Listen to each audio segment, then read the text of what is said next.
I built it from nothing. I envisioned it in my head. I got the investors. I mean, I created a business plan, for God's sake, from Google. It was awesome. And I had to let it all go.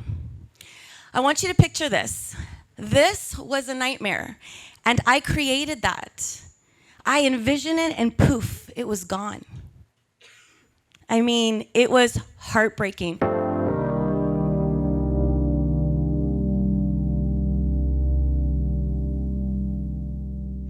My name is Giselle Mascarenhas Villareal, and I am what I call a passionate connector.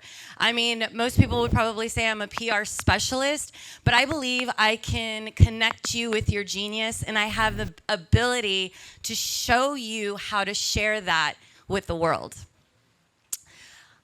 Oops, see, I thought was forward. That was me. Okay, so in 2008, I was an ex-nightclub owner, newly separated, single mother of these two beautiful babies, and completely broke.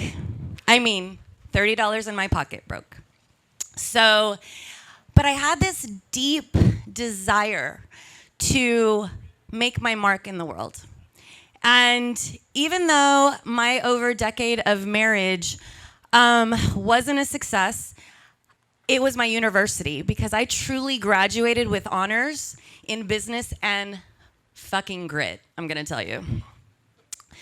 So at that time, I don't know how old I am. I'm probably in my late 30s, 36. And I don't know what I'm good at. I don't know what truly my strengths are or what my talents are. And I just know that I want an identity. I want to be something that I'm proud of, that my children are proud of. So I share this with my best friend, who we've been best friends since we were 5. Her name is Jennifer. I share this, I call it a desperation, because that's how I felt. And she said, hey, G, let's go to Rio Grande City. Okay, Jen, let's go to Rio Grande City, G, because my dad's super influential there. My parents, they were raised there. And you know what? Nobody will know you or your ex-husband. So you can have free reign to make your mark. I was like, that sounds pretty amazing. So there we go to Rio Grande City. I don't even think I had ever put my feet on the ground in Rio Grande City. Maybe drove by. And I fall in love. I fall in love with Rio Grande City's historical downtown. I mean, I was going block after block, 13 beautiful blocks of historical buildings abandoned. I mean, a ghost town. I see opportunity. I'm like, oh my God. Of course, I'm thinking I can do anything at that moment because I'm free. Nobody knows me. And I'm like, revitalization. And the fact is that the reason that these buildings were abandoned, and I say were because it's been revitalized, is because there were so many multiple owners, because these buildings were passed down generation to generation, and because they didn't have a clear vision on how to revitalize or what to do with these buildings, time was unkind. But let's fast forward. This baby right here finds a building. She finds a building with the help of the Rio Grande City Economic Development Corporation. And my mentor at the time was the mayor, who I'm going to just share with you. I married that guy, and I won the lottery. It's that cowboy right there. Thank you very much. I did win the lottery. And so, okay, guys, so I do a business plan, and this is how I do my business plan. I Google business plan for free. And I get my investors all lined up. They believe in my passion. I mean, I'm going to do this. I'm going to freaking do this all across those 13 blocks. You guys, it was a huge success. I created the first of its kind. I created a wine, art, coffee concept. I mean, it was amazing. I had RG Vision, The Monitor, local news channels, and the local newspapers across the entire Rio Grande Valley talking about this concept.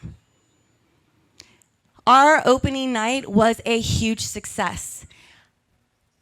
It didn't but take seconds, it felt like, where my investors started making unethical decisions and unethical maneuvers. You can think about whatever that is, yes. So this is where I fuck up royally. I grew up so much in this second. I didn't have my name on any of the official paperwork. Yeah. Do you know why?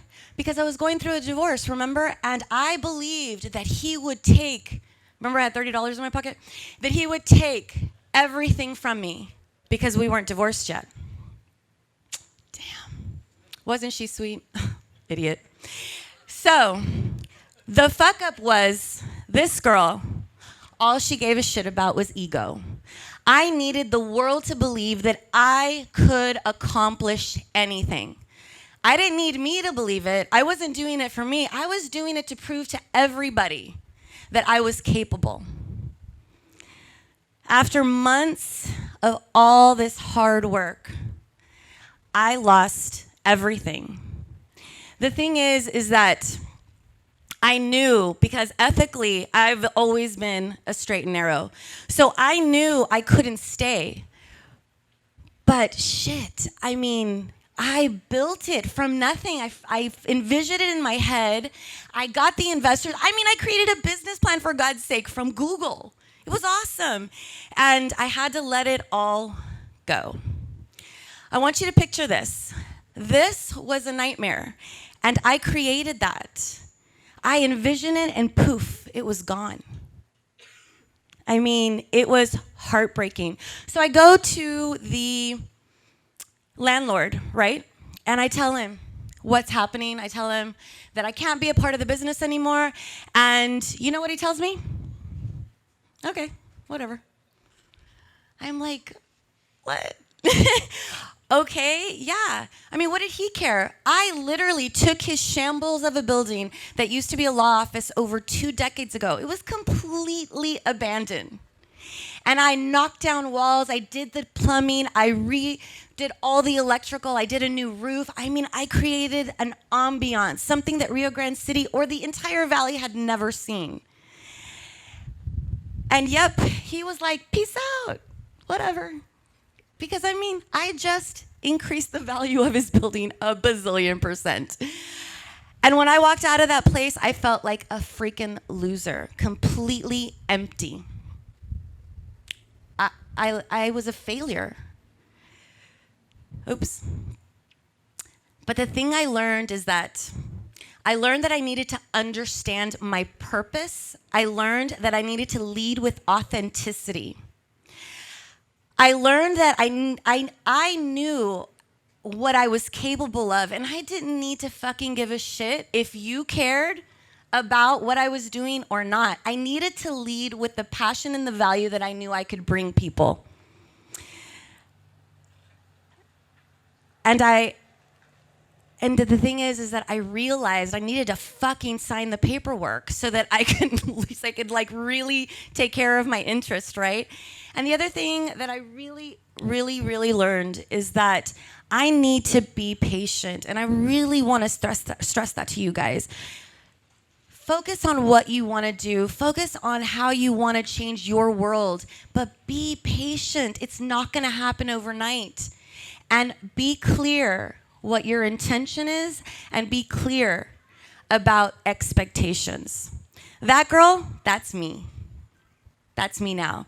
And because of that fuck up and so many more after, I can put on my big girl panties and I can stand super tall and super strong. Because I lead with the value that I bring you first. I fill up with what drives me first. And because of that, I don't need validation. I don't need you to pat me on the back. I just want to do good work. I live unapologetically. And that, for me, is success every single day. Thank you, guys. Have you ever failed in a project, career, or business? Whether you have or not, you can become a Fuckup Nights organizer in your city, company, or university. Learn how at fuckupnights.com. Join the movement. Fuck up the system.